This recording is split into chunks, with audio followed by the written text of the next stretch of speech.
Boa noite, meus irmãos. Que a graça e a paz de nosso Senhor Jesus Cristo esteja com cada um de vocês. Então, essa noite nós vamos tratar de dois assuntos, dois aspectos, da obediência de Jesus Cristo, a obediência passiva e a obediência ativa. E vocês vão ver que esse sermão aqui tem bastante conexão com o de manhã. Então, o livro, o texto, o qual a gente vai tratar, está em 1 Pedro, no capítulo 2, dos versículos 23 a 24. 1 Pedro 2, 23 a 24.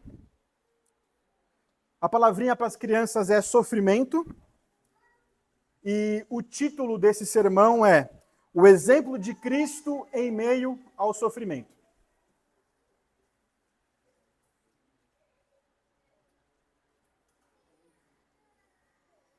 Então, se todos acharam, vamos fazer uma oração antes de a gente iniciar a exposição.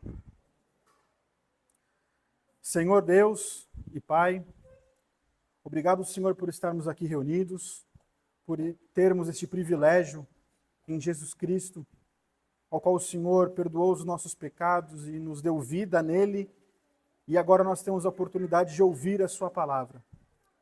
Ó Deus, Pai eterno, então abra os nossos corações, o nosso entendimento, a nossa mente, e que nós possamos ser alimentados pela sua palavra. Supre, Senhor, as nossas necessidades, principalmente espirituais, que nós precisamos de Ti. E que o Senhor nos ajude nesse nosso caminhar, Pai, a sermos cada vez mais semelhantes a Cristo. Em nome de Jesus, amém. Então vamos ao texto, meus irmãos. Pois ele, quando ultrajado, não revidava com o traje. Quando maltratado, não fazia ameaças, mas entregava-se àquele que julga retamente. Carregando ele mesmo em seu corpo, sobre o madeiro, os nossos pecados, para que nós, mortos para os pecados, vivamos para a justiça, pois suas chagas fostes sarados. Meus irmãos, o que é justiça? O que é ser tratado com equidade, com justiça, em meio quando a gente muitas das vezes vê que o mal prevalece?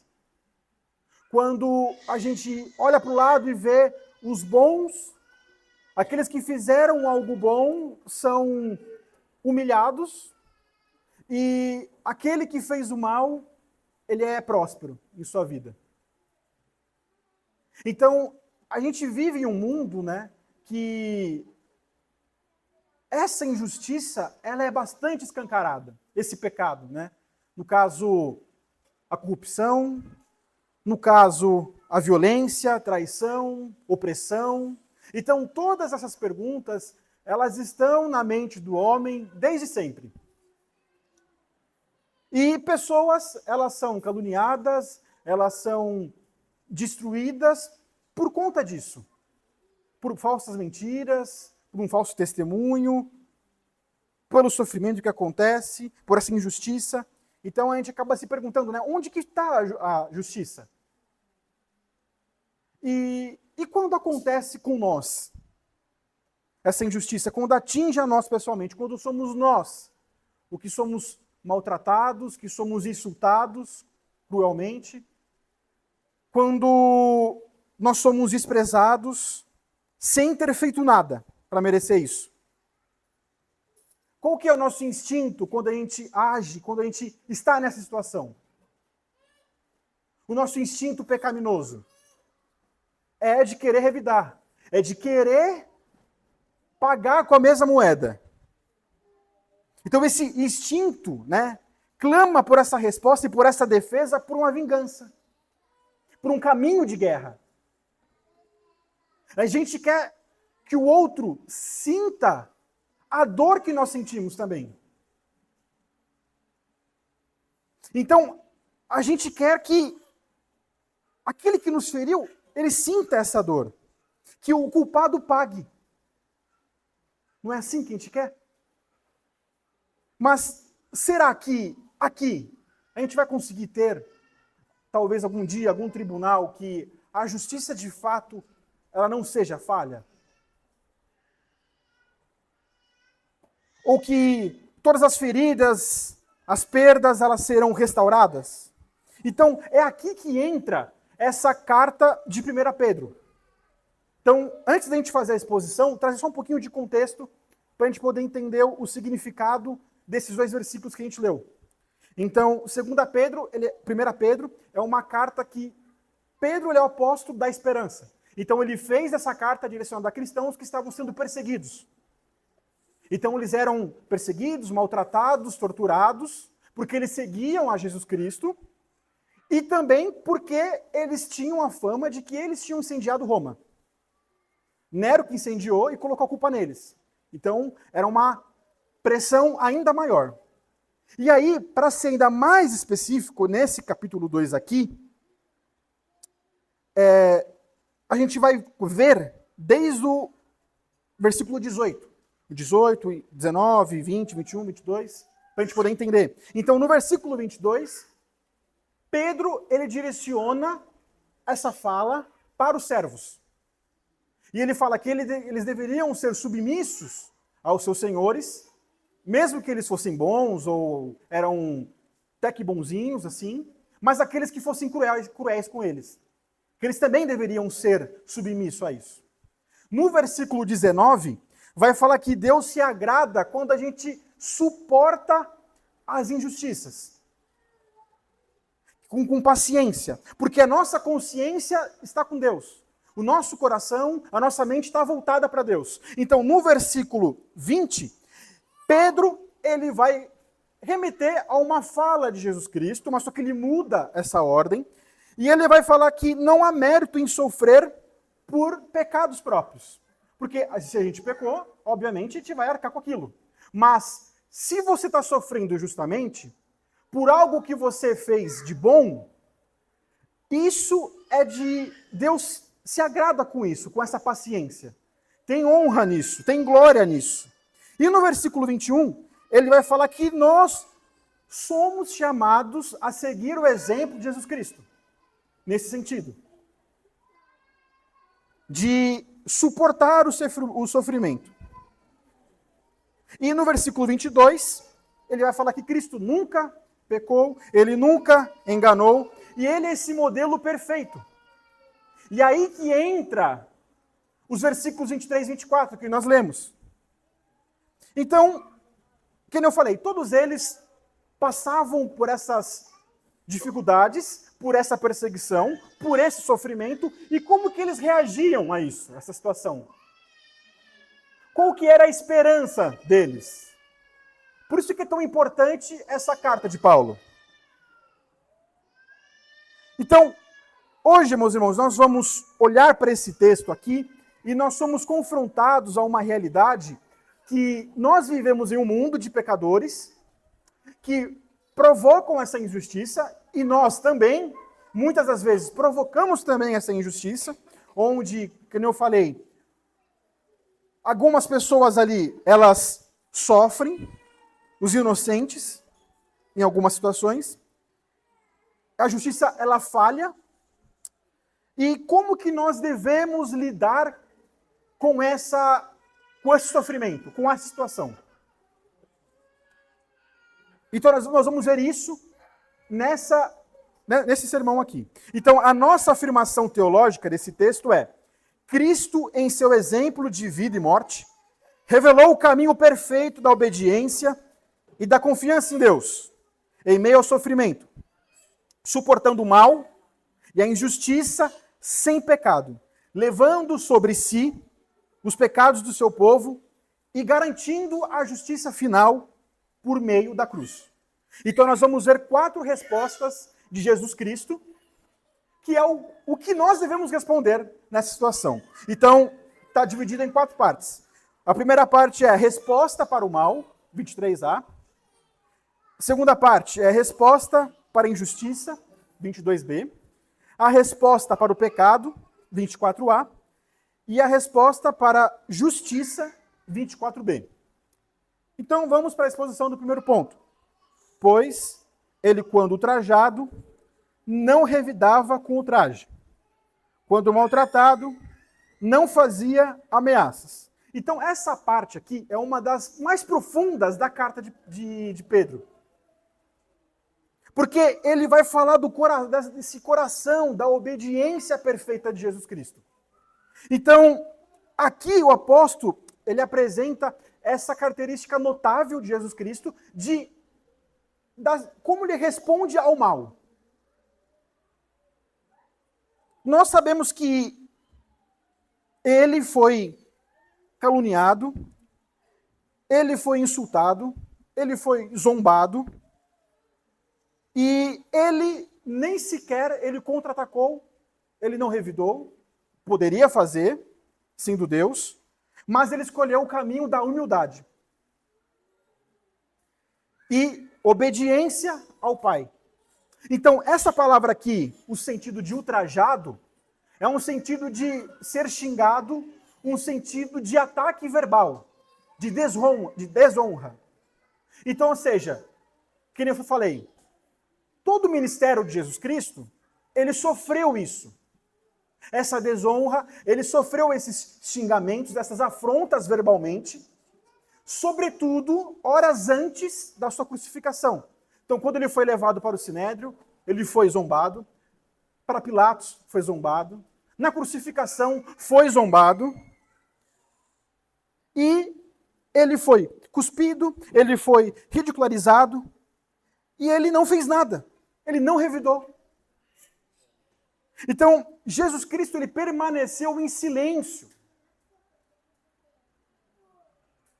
Que nós podemos ver aqui em outras passagens das Escrituras. Então, a sua reação, ou a sua falta de reação, nos mostra uma lição vital sobre como responder ao mal. Não responder o mal com o mal. Então, essa frase aqui que nós vimos, que não revidava com o traje, nos ensina que Cristo, ele não devolvia o mal com o mal, ele não pagava na mesma moeda. Jesus, ele era alguém que não se defendia com palavras duras ou com retaliações. Mas, de novo, quando isso acontece com a gente, como que nós respondemos a isso? Então, essa atitude de Jesus Cristo, meus irmãos, revela essa natureza dele de amor, de misericórdia, de graça. E, além disso, Pedro, ele enfatiza que ele foi maltratado. E ele não revidava. Então, essa palavra maltratado aqui inclui também, não só esses ataques verbais, mas também físicos, no corpo. Ele foi açoitado, ele apanhou, ele foi torturado, foi colocado uma coroa de espinhos na sua cabeça. O próprio ato da crucificação foi algo horrível, suas mãos furadas, ele tentando talvez se erguer ali para poder respirar, porque a gente sabe que hoje em dia os cientistas falam que o corpo dele pesava, ele não conseguia respirar.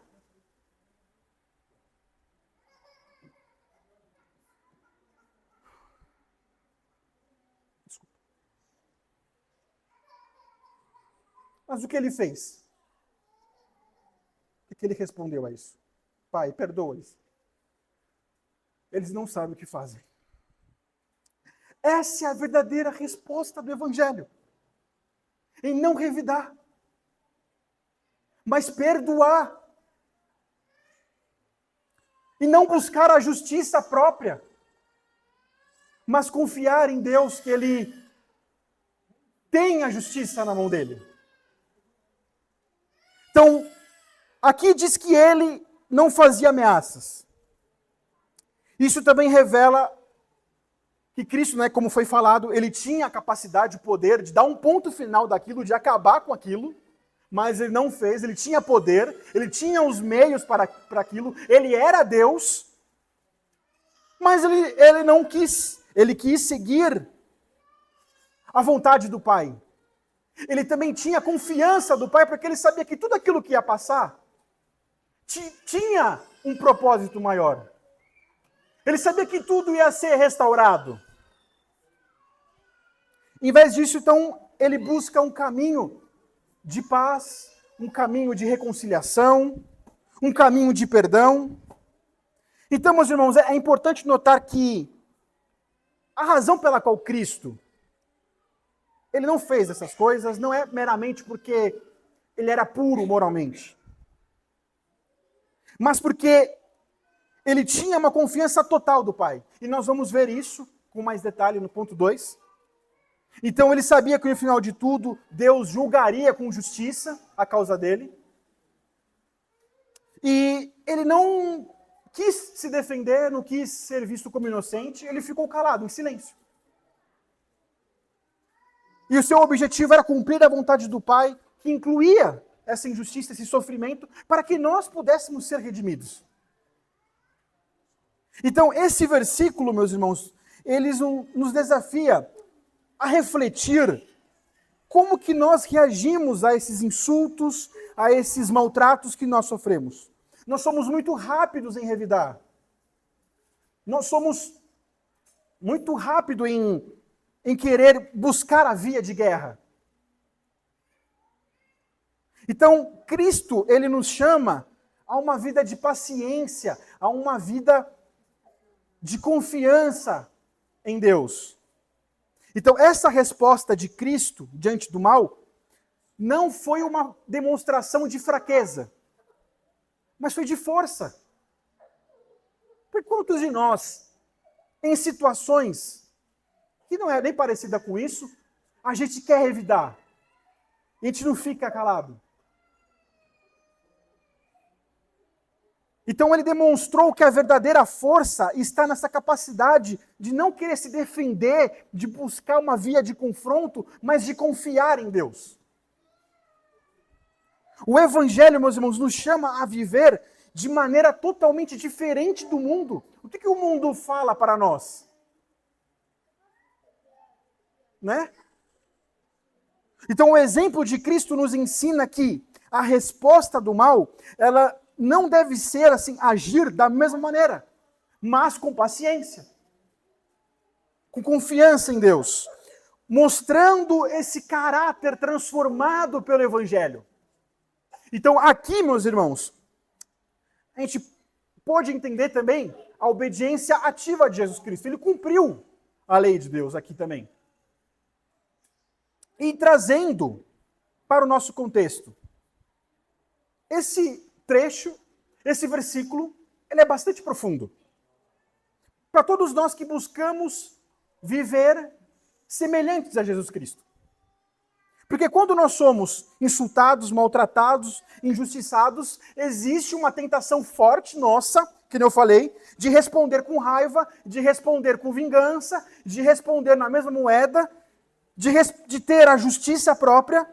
No entanto, Jesus Cristo, ele nos dá esse ensinamento aqui, que esse não é o caminho. De não responder o mal com o mal, mas responder o mal com o bem. De ter a confiança total em Deus. Esse é o caminho da obediência e da fé. Então, o exemplo de Cristo nos desafia, meus irmãos, a abandonar esse pecado de justiça própria. Então, quando nós somos maltratados, quando essa tendência de querer que os outros reconheçam a nossa inocência, de nos defender, mas Cristo nos ensina de descansar no fato que a verdadeira justiça está em Deus. Que nem foi falado, ele nunca recorreu aos seus próprios meios para poder... Ele poderia descer daquela cruz e parar com aqueles insultos, parar com tudo aquilo ali. Além disso, meus irmãos, essa passagem, ela nos chama a praticar o perdão, sobretudo entre os cônjuges, para quem é casado. a gente briga e fica um pro lado do outro, assim, um virado para lá, outro virado para cá. Então, o nosso pecado, muitas das vezes, diz que nós precisamos nos defender, de se impor, de dar o troco. Quem que é que já ouviu aquela expressão, eu tenho sangue de italiano, eu tenho sangue de espanhol, eu tenho sangue de português, eu sou nordestino, ou que nem usando a própria expressão do André de manhã, o buraco comigo é mais embaixo. Ou uma outra expressão, né, comigo é risca-faca, eu puxo a peixeira. Então, meus irmãos, mas Jesus, ele nos ensina um outro caminho, a não revidar e a perdoar os nossos inimigos. Nos chama a uma vida de perdão genuíno. Se Jesus, o Rei dos Reis, ele perdoou aqueles que o maltratavam, por que que nós, que somos seus seguidores, não podemos perdoar aqueles que nos ferem? A nossa fé, meus irmãos, ela é testada quando nós enfrentamos essas injustiças, essas situações, porque nos faz a gente ter aquela consciência de autocontrole. Eu não posso deixar que minha carne fale mais alto aqui. Mas nós vemos o exemplo de Cristo e ele nos capacita a viver da maneira como ele viveu, porque nós temos o Espírito Santo. Então nós precisamos ter isso em mente. Não se trata, meus irmãos, de ser passivo diante de injustiça, de fazer vista grossa, eu não estou vendo, não é isso, não é sobre isso. Mas de viver olhando para Cristo, pois essa é a vontade de Deus para nós, para que nós possamos ser iguais a Ele, para que nós possamos cumprir isso, seguir os seus passos, para que sejamos parecidos com Ele. Então, cada vez que nós somos injustiçados, é uma oportunidade da gente mostrar para o mundo que nós fomos transformados pelo Evangelho, que esse Evangelho é o que tem para poder mudar o mundo. Então, ao invés de você se entregar à vingança, de você se entregar à raiva, ao desejo de justiça própria nos seus relacionamentos, nós somos chamados a entregar as nossas dores a Deus, a confiar nele, a seguir este exemplo de Jesus Cristo. Eu sei que isso não é fácil. Eu sei que vão falar, mas eu tenho um temperamento forte. É pavio curto. Eu sei que não é fácil, mas é o caminho que Cristo nos ensinou.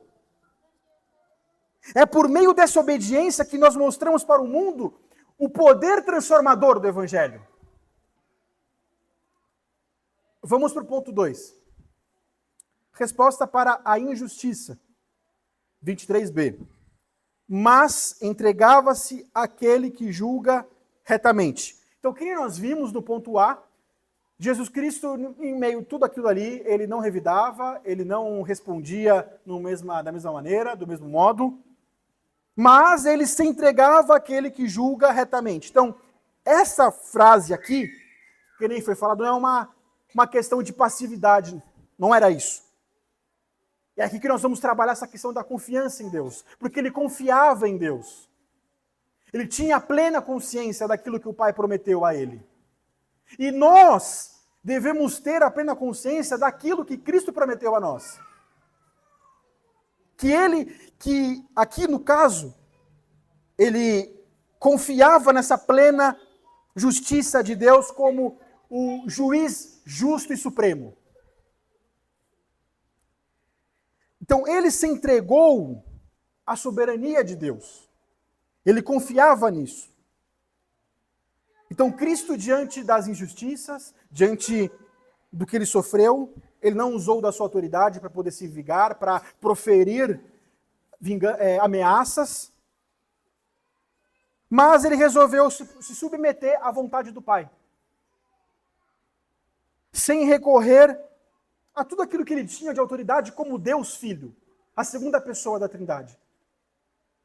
Então essa entrega, meus irmãos, é um exemplo claro de fé e obediência, demonstrando que Cristo, mesmo sendo inocente, que nós vimos, ele confiou em Deus como o justo juiz, que ele traria equidade, ele faria um juízo imparcial da situação, diante dessas injustiças que ele sofria.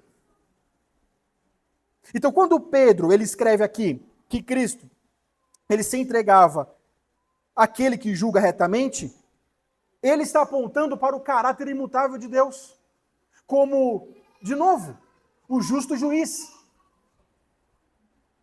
De que Deus ele conhece todas as coisas, ele conhece tudo, e que ele traria um jugo com retidão, e essa era a sua única fonte de confiança ao Deus. Então, Jesus, ao se entregar ao Pai, ele demonstra essa confiança profunda. Ele demonstra essa submissão tão profunda que ele considerou em não querer fazer nada. Simplesmente confiar em Deus.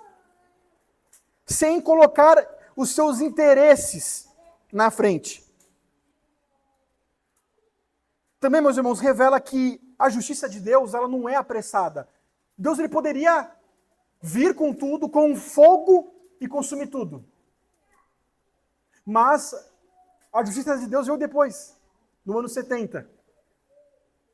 Então, é uma justiça que é plena e final. Cristo, que nem foi falado, ele confiou de que ele estava passando por tudo aquilo, mas ele sabia da promessa que o Pai fez a ele, que iria restaurar tudo, que ele teria um corpo glorificado, que ele teria uma igreja para si, que ele seria aquele Deus homem glorificado que estaria à destra do Deus Pai, governando com soberania, com supremacia. Então ele sabia que essa injustiça aparentemente poderia prevalecer, mas no final Deus iria mudar tudo. Então, quando somos injustiçados, que eu falei, a nossa tendência é de uma resposta imediata. Seja por vingança, seja por uma tentativa de mostrar a nossa própria forma de querer resolver aquela situação. No entanto, Cristo nos ensina a descansar em Deus. Então, esse ato de se entregar àquele que julga retamente é esse modelo perfeito de submissão a Deus. Ele não agiu de maneira impulsiva. Por exemplo, o Vincenzo, só para vocês terem uma ideia, usando meu próprio filho. Uma vez eu fui brincar com ele, eu não sei o que eu fiz com ele, o menino do nada, impulsivamente, me viu um soco. É uma criança. Então existe isso em nós. Uma criança, eu não ensinei isso para ele. Então Deus, Jesus Cristo, ele nos ensina, sabe, a buscar esse caminho de paz, esse caminho de reconciliação, de perdão, e não revidar, em confiar em Deus, que Ele fará a sua justiça. Então, a aplicação para nós aqui, meus irmãos, é que nem eu falei, é natural que a gente recorra a isso. Em resolver com as nossas próprias mãos, em buscar a vingança, ou de, no mínimo, se defender de maneira agressiva. No entanto, a vida de Cristo, ela nos ensina que a verdadeira resposta cristã não é essa defesa agressiva, mas, de novo, confiar em Deus. Hoje, muitos de nós enfrentamos injustiças, seja no casamento, seja no trabalho, seja na igreja, seja com os colegas, com os amigos, com os familiares. Então, como que nós devemos responder? Com o mal? Buscar o confronto direto? Não deixar barato? Não é isso que a gente está aprendendo, que Cristo nos deixou como ensinamento. Então, essa resposta de Jesus Cristo nos desafia a olhar a Deus e confiar nele como justo juiz. Aquele que vê todas as coisas diante da verdade, aquilo que está por trás da verdade, ele vê. Então, ao invés de a gente tomar esse caminho de guerra, esse caminho de eu quero resolver a situação, é confiar nele, é descansar nele. Por exemplo, uma outra situação pessoal. Que nem vocês sabem, nós morávamos na Itália, e ali a Giovana ela trabalhava numa cafeteria, e o empregador dela ali, o dono da cafeteria, ele era uma pessoa muito difícil, ela passou por bastante injustiças, e aí veio a pandemia e tal, e aí ela ficou um tempo em casa, e depois a gente decidiu voltar, e ele devia alguns salários para ela, devia alguma coisa ali de quebra de contrato e tal. E ela falou diversas vezes com ele, nada. E na época, o que nós pensamos? Bom, vamos entregar nas mãos de Deus. Não tem o que fazer. Tinham me falado, vai lá. Queria o quê? Que eu pegasse aquele homem pelo colarinho, desse um soco nele? Ou que a gente colocasse, sei lá, ele diante de um tribunal, buscasse a justiça? Talvez a gente estaria até lá hoje, porque até sair o julgamento, até vir tudo, poderia mudar, poderia demorar. Mas nós pensamos, puxa, aquele blasfemador, que ele era de fato um blasfemador, ele xingava de fato a Deus. Então nós falamos, vamos ficar em paz, vamos deixar nas mãos de Deus. Se Deus quiser que chame ele e que ele vire um cristão, mas se não acontecer, estamos em paz com isso. Então, quando nós fazemos isso, nós não apenas seguimos esse exemplo de Cristo, mas também nós nos livramos desse fardo de querer, sabe, de vingança. Isso não significa, né, que as injustiças que a gente passa, que esse sofrimento será resolvido só pelo fato de que a gente confia em Deus. Às vezes a gente vai passar por esse sofrimento, mas a questão é que nós passaremos com Deus com fé por isso, por esse sofrimento, por estas coisas. Ele não age segundo a nossa própria vontade, no nosso próprio tempo, mas se for da vontade dele, ele agirá. Então, a aplicação é que quando nós depararmos com essa injustiça, ao invés de reagirmos com raiva, ao invés de a gente reagir com vingança, mais uma vez, em guerra, devemos olhar para Cristo. Devemos entregar a nossa causa a Deus. Assim como Cristo fez, confiando, permitindo que somente Ele traga a verdadeira justiça para nós. Vamos para o ponto 3, meus irmãos. A resposta para o pecado, no versículo 24a. Carregando Ele mesmo em seu corpo, sobre o madeiro, os nossos pecados. Então, esse versículo aqui, Pedro, ele apresenta uma verdade central do Evangelho, que de Cristo, ele de fato suportou todos os nossos pecados, pagando pelo preço que nenhum homem poderia pagar. Então, essa declaração, ela é carregada de muito conceito teológico, que está enraizada nas Escrituras. Então, conectando essa obra de Jesus Cristo com o plano redentor que Deus tinha desde o Antigo Testamento. Então, aqui, meus irmãos, esse começo aqui desse versículo, ele aponta para essa singularidade de Cristo. Porque ele foi o único. Aquele que voluntariamente, ele tomou sobre si os nossos pecados, de fato. Ele não foi forçado, ele não foi coagido. Ele simplesmente foi livremente para carregar Ele que escolheu carregar o fardo do pecado por obediência, como nós vimos, mas por amor ao seu povo.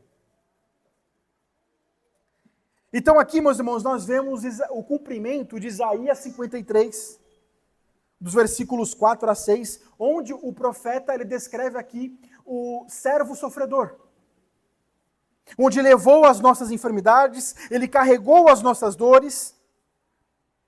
Então essa carga que Cristo assumiu não é meramente simbólica, é real. Ele literalmente suportou toda a ira de Deus. Sobre o peso da culpa, da condenação, da ira divina. Então Pedro, ele enfatiza essa humanidade de Cristo nesse versículo aqui, embora ele fosse plenamente Deus, plenamente homem, mas ele suportou isso no seu corpo de homem, na sua carne. Isso é significativo, meus irmãos, porque só um homem perfeito poderia suportar isso. Então a obediência de Cristo, ela foi levada ao extremo da situação. Então, ele carregou no seu corpo o sofrimento da morte em nosso lugar. Então, essa obediência, ela reflete essas características, esses dois aspectos da obediência que nós estamos vendo de Cristo, a passiva e ativa. Elas estão juntas, não são separadas. Uma depende da outra. Então ele viveu perfeitamente para cumprir a lei de Deus e morreu para satisfazer a justiça divina. Então, no contexto judaico, morrer na cruz era uma maldição. Então, isso está escrito lá em Deuteronômio 21. Então, Pedro, ao usar essa linguagem, está falando que Jesus Cristo se tornou maldito. Que ele se tornou maldição por nós. Assim como Paulo descreve isso em Gálatas 3. Então, isso reforça que Cristo, ele não apenas sofreu fisicamente, mas ele sofreu emocionalmente, ele sofreu espiritualmente. Então, ele não morreu, meus irmãos, por qualquer coisa. Ele morreu pelos nossos pecados. Pecados reais, individuais. Isso inclui todo tipo de pecado. Palavras, ações, pensamentos impuros, nossas palavras ofensivas, as nossas ações egoístas. A cruz é a resposta definitiva para o problema do pecado. Cristo, o justo, ele tomou sobre si essa punição, sendo nosso substituto. Então a justiça foi feita de Deus por meio deles, e só através dele que nós temos a reconciliação com o Pai. Então, ao carregar os nossos pecados sobre o madeiro, Cristo ele não apenas cumpriu as exigências da lei, mas ele abriu esse caminho, que eu falei, para que nós podemos ter acesso ao Pai. Trazendo isso para nós. A mensagem de Cristo, meus irmãos, que ele carregou no seu corpo, os nossos pecados, no duro madeiro da cruz, deve moldar a nossa maneira como nós enxergamos as coisas. De maneira profunda na nossa vida. Isso significa que você não precisa sentir esse peso de carregar esses pecados, ou da culpa da condenação. Desses pecados que separavam você de Deus. Porque ele já pagou pelo preço por completo, meus irmãos. Então, hoje você é chamado a andar com liberdade.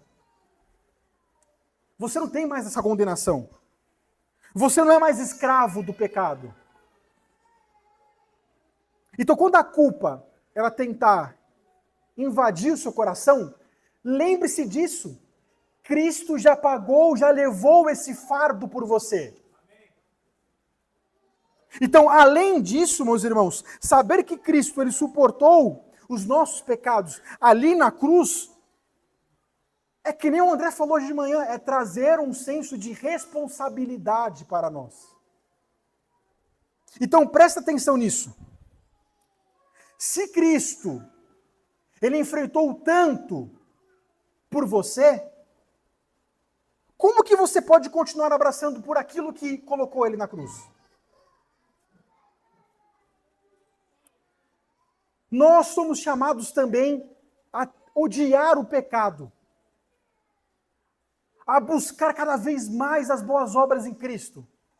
Não para que você precise ser aceito, porque Ele já garantiu tudo por você. Mas a sua obediência agora não é um fardo, mas é uma resposta de amor e gratidão a Deus. Então, no dia a dia, meus irmãos, essa mensagem também, ela convida você a descansar no amor de Deus. Eu sei que quando a gente peca, a gente fica fraco, fica desanimado para poder orar. Quando a gente peca, quando tem alguma discussão com a esposa, com os filhos, na igreja, qualquer situação, algum sofrimento assim. A gente fica fraco para ler as Escrituras, para ir para a igreja. Mas olhe para a cruz de Cristo. E veja que o perdão está garantido lá. Essa certeza deve encher o seu coração para poder renovar as suas forças. Para que você possa caminhar com esperança e caminhar em obediência, mesmo em meio aos pecados, mesmo em meio ao sofrimento, mesmo em meio às tristezas, angústias. No seu relacionamento com os outros, meus irmãos, essa mensagem também deve trazer transformação.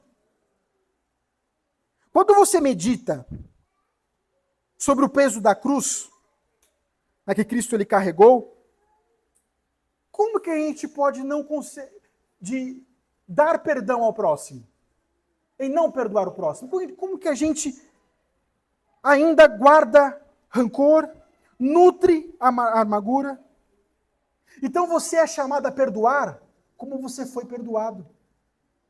Você é chamado a amar como você foi amado. Você é chamado a carregar os fardos dos outros como Cristo carregou o seu fardo.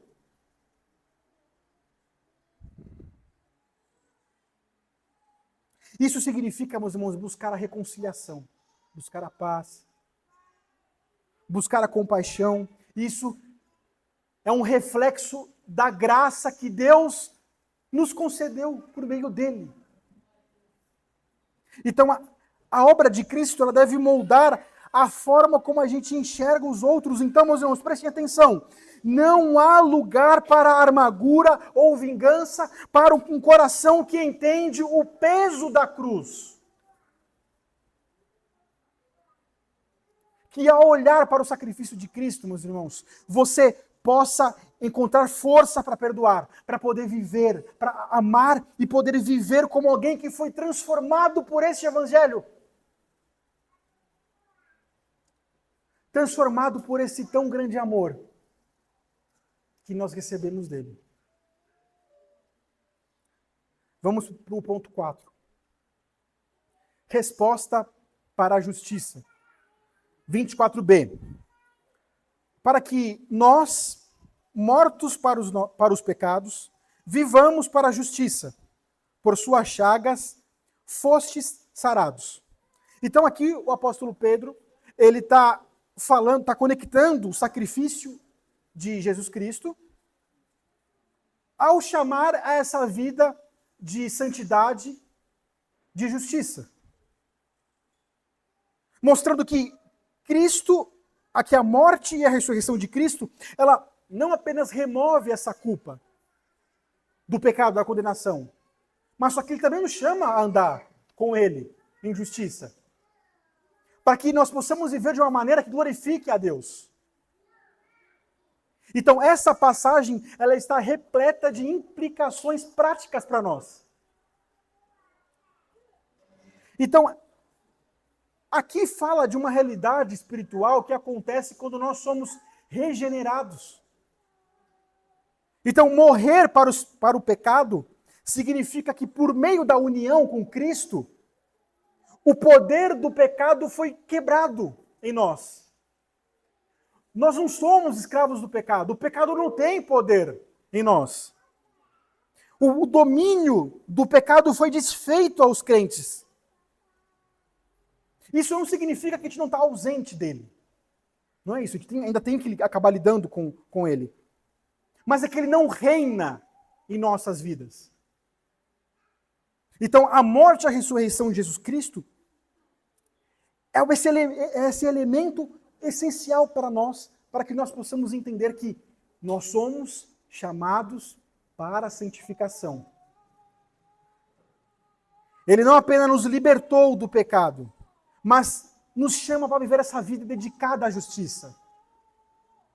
Essa justiça não é meramente posicional. Quando a imputação da justiça de Cristo vem para nós, os nossos pecados vêm para Ele. Mas uma justiça prática, para poder viver no dia a dia.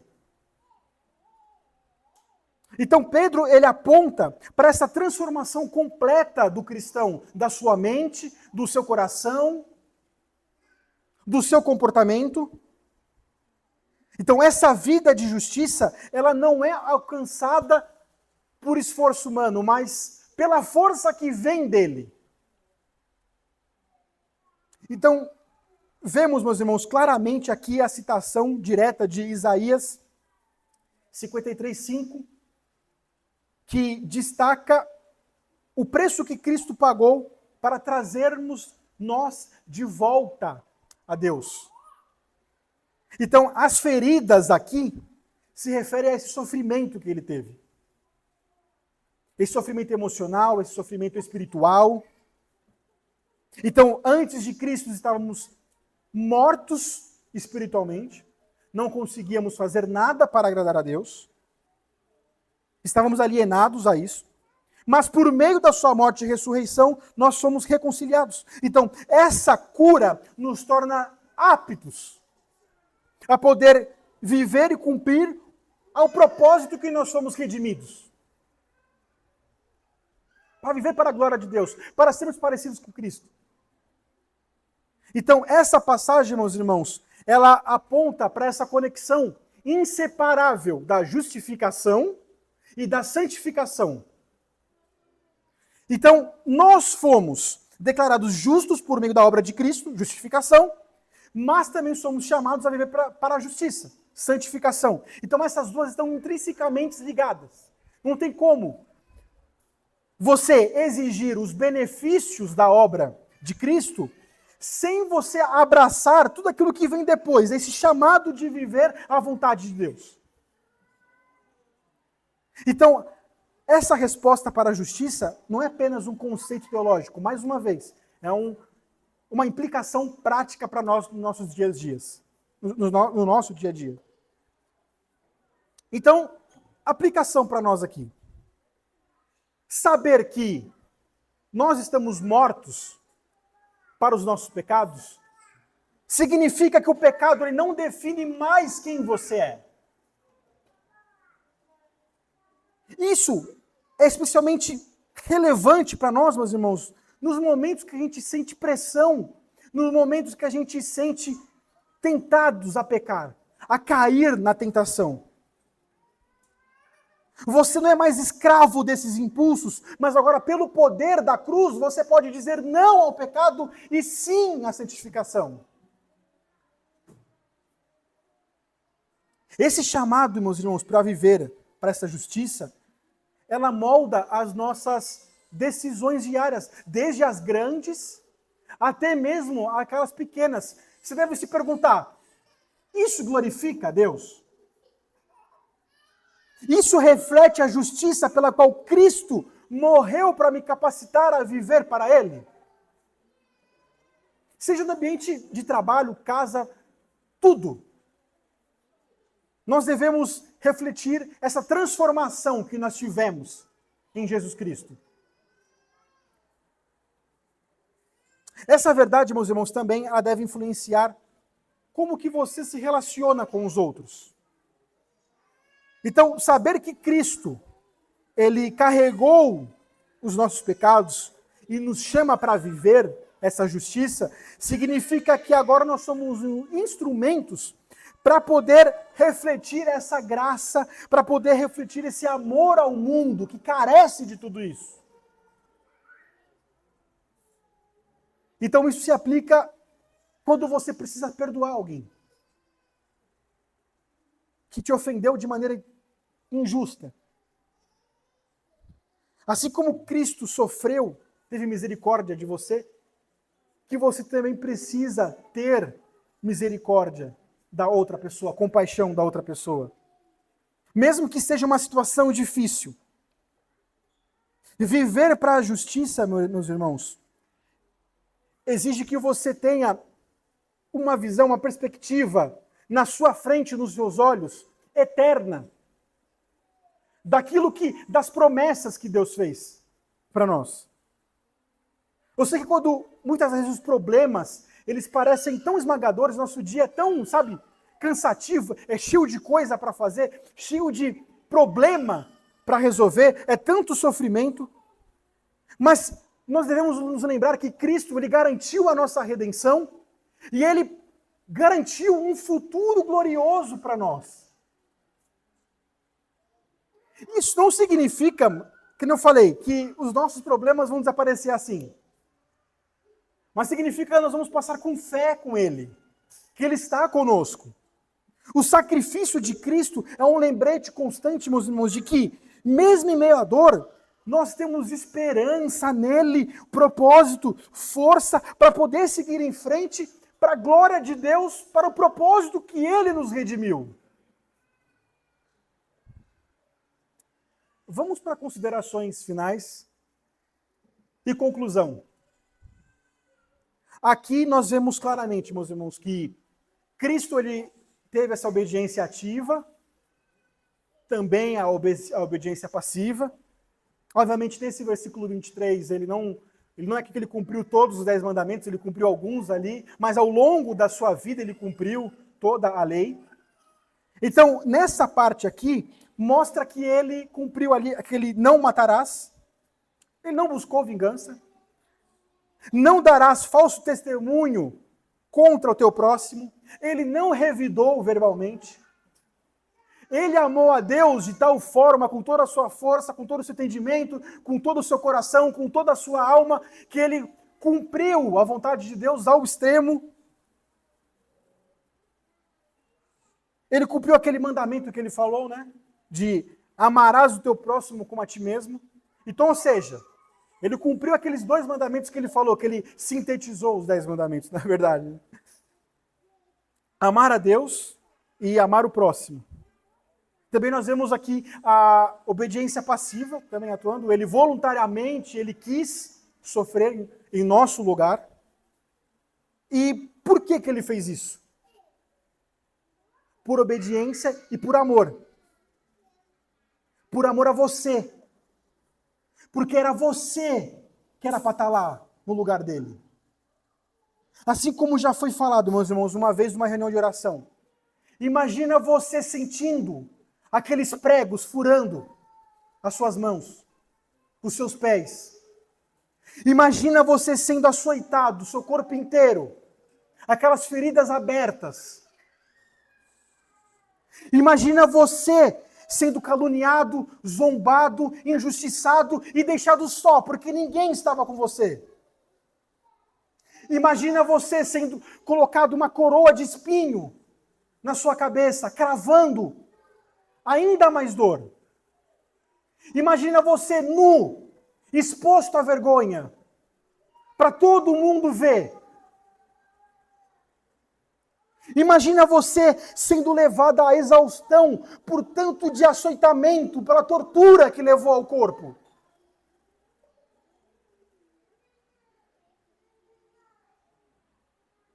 Diante das dores da vida, meus irmãos, eu sei que nós queremos a justiça rápida, mas nós devemos buscar esse caminho em Jesus Cristo. Confiar no Pai, olhar para Ele, em ver que Ele passou com obediência, com com paciência, todo aquele sofrimento.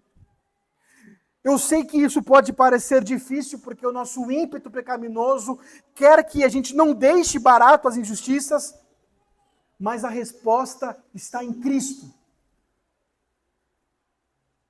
Ele suportou a maior das injustiças, sendo ele inocente, não fez nada, e carregou tudo isso.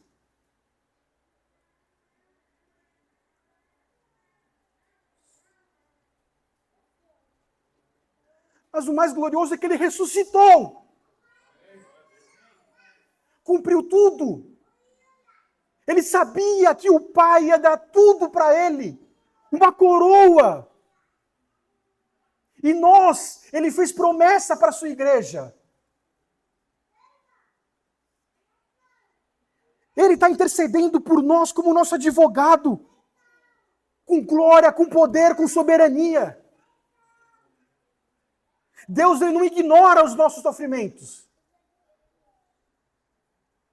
Mas Ele quer que você confie nele. Que você olhe para Cristo. E por que disso? Está lá no versículo 25. Porque estáveis desgarrados como ovelhas. Agora, porém, vos convertestes ao pastor e bispo de vossa alma. Agora ele nos pastoreia espiritualmente. Ele está intercedendo por nós. Foi por isso. Então, todo sofrimento, toda angústia, toda tristeza, tudo, toda injustiça, tudo passará.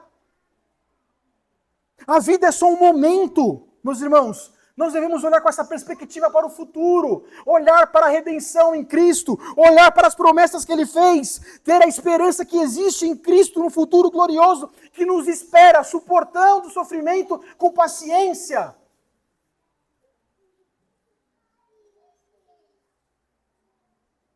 Seguir a Cristo, meus irmãos, significa abrir mão da razão, do nosso ego, do nosso eu, e escolher um caminho de perdão, de paz.